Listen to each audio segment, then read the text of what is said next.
तुम्ही जर खरं एका बापाचे असाल तर अमोरासमोर येऊन विरोध करायची भूमिका तुम्ही ठेवा. परतवाड्यातील मिल कॉलनी या ठिकाणी प्रहार जनसंपर्क कार्यालय या ठिकाणी बच्चू भाऊंच्या वाढदिवसानिमित्त जे प्रहारचे कार्याध्यक्ष आहेत बल्लूदादा जवंजाळ यांच्या बॅनरला अक्षरशः रात्री एका एका सोबत दोन काही सीसीटीव्ही आपण पाहिले तर त्या सीसीटीव्ही मध्ये दिसत आहेत की दोन युवक येतात आणि त्या बॅनरवर जो बल्लू जवंजाळ यांचा फोटो आहे त्या बॅनरवर काळी शाई वगैरे अशी लागल्या जाते. आज आपण पाहिलं, आज आपण प्रहारच्या जनसंपर्क कार्यालय या ठिकाणी आलेलो आहोत. खूप मोठ्या प्रमाणात इथं गर्दी दिसते आणि कार्यकर्ते सुद्धा खूप आक्रमक भूमिकेत त्या ठिकाणी दिसून राहिले. आतमध्ये बल्लूभाऊ जवंजाळ हे सुद्धा आपल्याला दिसलेले आहेत. काय त्यांची भूमिका राहते, त्यावर काय प्रतिक्रिया देते ते सुद्धा पाहणार आहोत. आणि महत्वाचा म्हणजे आपल्यापाशी त्याचा सीसीटीव्ही फुटेज आलेला आहे, तो सीसीटीव्ही सुद्धा तुम्ही पहा. सध्या आपण प्रहार जनसंपर्क कार्यालय या ठिकाणी आहोत आणि खूप मोठी गर्दी दिसते इथं आणि आक्रमक भूमिका अशी दिसून राहिली.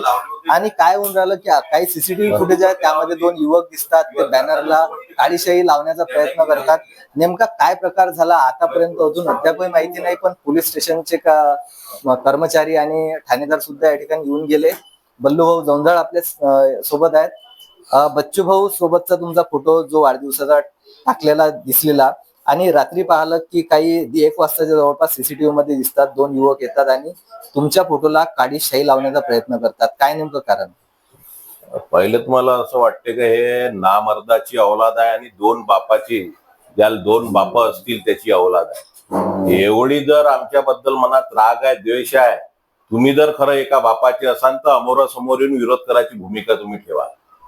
अशा पद्धतीनं गांडू सारखे रात्रीच्या 12:30-1 वाजता येऊन अशा प्रकारचे जर प्रकार होत असतील तर त्यांनी एक तर हिजड्यात आपलं रूपांतर करून घ्यायचं, माणूस म्हणून राहायचं नाही, आणि नाही तर निर्लज्ज म्हणून स्वतःला घोषित करून घ्यायचं.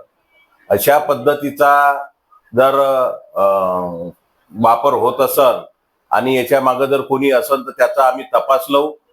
जर यांचा शोध लागला, शोध आम्ही लावणारच आहे, कारण हे आता कॅमेऱ्यामध्ये शोधले असताना चेहऱ्याला दुपट्टे बांधून आलेले लोक आहेत आणि त्यांना बेनकाब करण्याचं काम आता पोलीस विभागामार्फत किंवा आमच्या पदाधिकाऱ्यामार्फत होईल. आणि ज्या पद्धतीनं कृत्य, अतिशय वाईट प्रकारचं कृत्य यांनी केलं, त्या पद्धतीची सजा सुद्धा जिथं भेटन तिथं ठोकण्याची भूमिका आमचे पदाधिकारी, आमचे कार्यकर्ते ठेवतील. आणि भविष्यात पोलीस यंत्रणेने सुद्धा विनंती आहे की ज्या पद्धतीनं या पद्धतीच्या घटना घडतात त्यामुळे शहरात उद्रेक होऊ शकतो, त्यामुळे पोलीस प्रशासनाचं सुद्धा लक्ष असणं तेवढंच गरजेचं आहे. आता आम्ही बघतोय कोण्या पद्धतीनं का हा विषय समोर येते आणि काही वेळानं आमचे काही लोक जाऊन पोलीस स्टेशनला तक्रार देतील, पण त्यापूर्वी जर आम्हाला तो भेटला त्याचे हातपाय तोडल्याशिवाय आम्ही राहणार.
आहे